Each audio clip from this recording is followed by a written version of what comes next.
Ladies and gentlemen, welcome to RuckU News. RuckU ramble, rubbish, all that sort of stuff. Before we start, just a little bit of news from the site. Congratulations, actually, to HIB04BS. HIB04BS. Firstly, get a decent username. What a load of bollocks. But anyway, apparently he came 35th overall in the Guinness Premiership Fantasy competition. And he topped the RuckU League. So congratulations made. Next year we'll definitely have to have one of our own. I shall sort that. Promise. Yeah, no, a bit of news, scanning around a bit of news before we get to fixtures. I saw that there's an exodus of props from Australia. An exodus of props from Australia. Call me stupid. Call me uninformed. Call me overweight. Call me ugly. Call me bumface. But Australia's not exactly awash with good props, is it? No. It's awash with, there's a lot of great stuff in Australia. There's a lot of... Anyway. There's some good things in Australia. But props is not one of them. So Baxter, I heard Baxter's heading up here. What for? A chest sticking out competition. Al the Chest Baxter is heading to the Northern Hemisphere. Excellent. Hello. Goodbye. But Sir Matt Dunning also cannot finalise his negotiations with the Australian Rugby Union. He can't. And a stunned O'Neill has said, we'll show you the monies even, if the players want it. He's a strange bloke, O'Neill, but he has said, we've always had a policy of absolute confidentiality. Trust me on that one.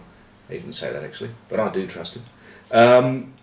But if the players want to disclose their salaries, excluding third-party arrangements, we're quite happy to do that. Now, that for me, that's it, isn't it? Third-party arrangements. Dunning, pies. It's got to be, hasn't it? He has quite an arrangement, third-party, with pies. And he can't. That arrangement's completely cocking up his negotiations with the Australian Rugby Union. So Dunning and Baxter might well be heading north. I'll be fighting them out of my pie shop, I can tell you. Rob Andrew has been working very hard. Very hard. He has warned England players, moving to France next season, naughty boys. Headmaster Rob has said that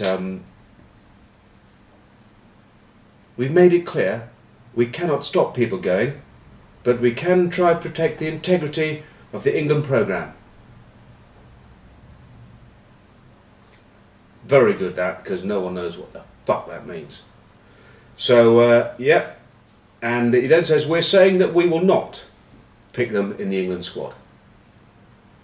Okay, that's slightly confusing. But, to be fair to all of us who've been slightly concerned about what Rob does, he's revealed he's going to France to meet those clubs and seek absolute assurances that the players will be allowed to take part in all squad sessions. God, you'd love to video those, wouldn't you? Rob, now, I'm here from the English Rugby Football Union and I would like absolute assurance that you'll release your players.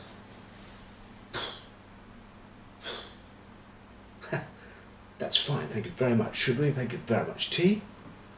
Yep, well done, Rob. Working bloody hard is Rob. Anyway, slightly serious. Heineken Cup semi-finals. Munster-Leinster. It's got to be Munster, hasn't it? I know it's a kiss of death, whatever I say, but it's got to be Munster. Leinster, yeah, they have O'Driscoll, they've got some great backs, but I don't think their front five are up to it.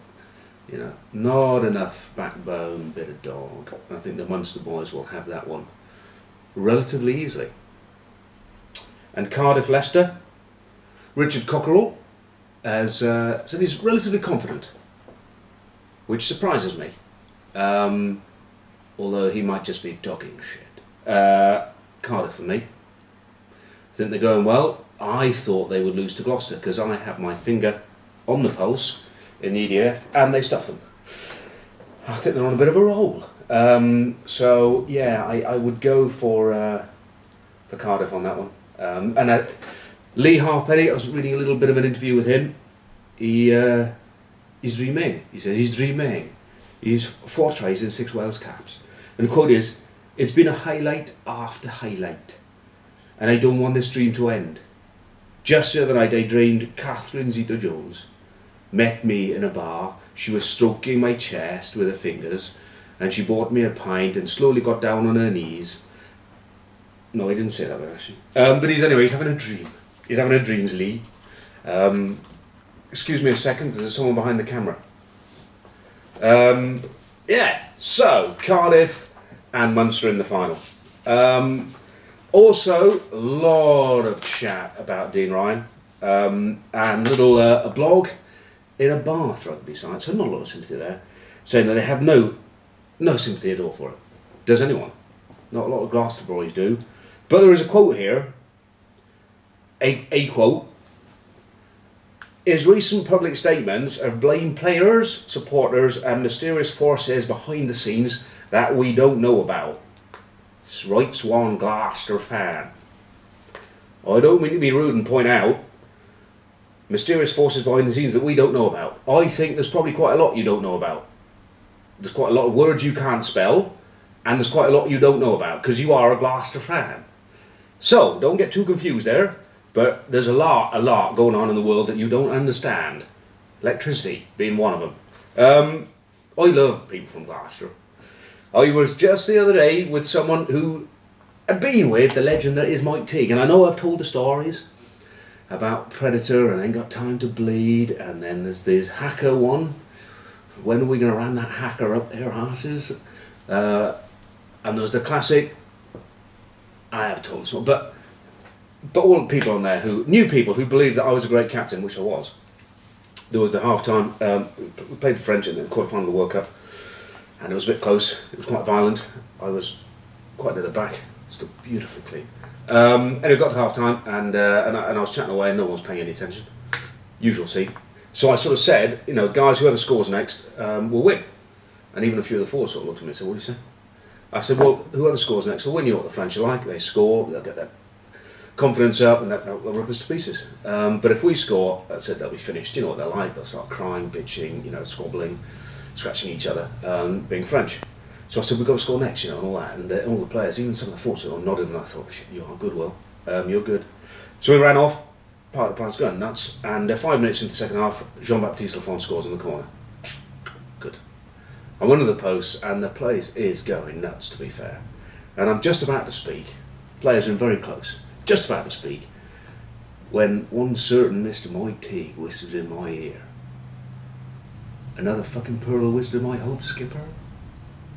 Because he's good like that. But at the end of that very game, when we had one, and I was reminded of this, this is how childish people from Gloucester are.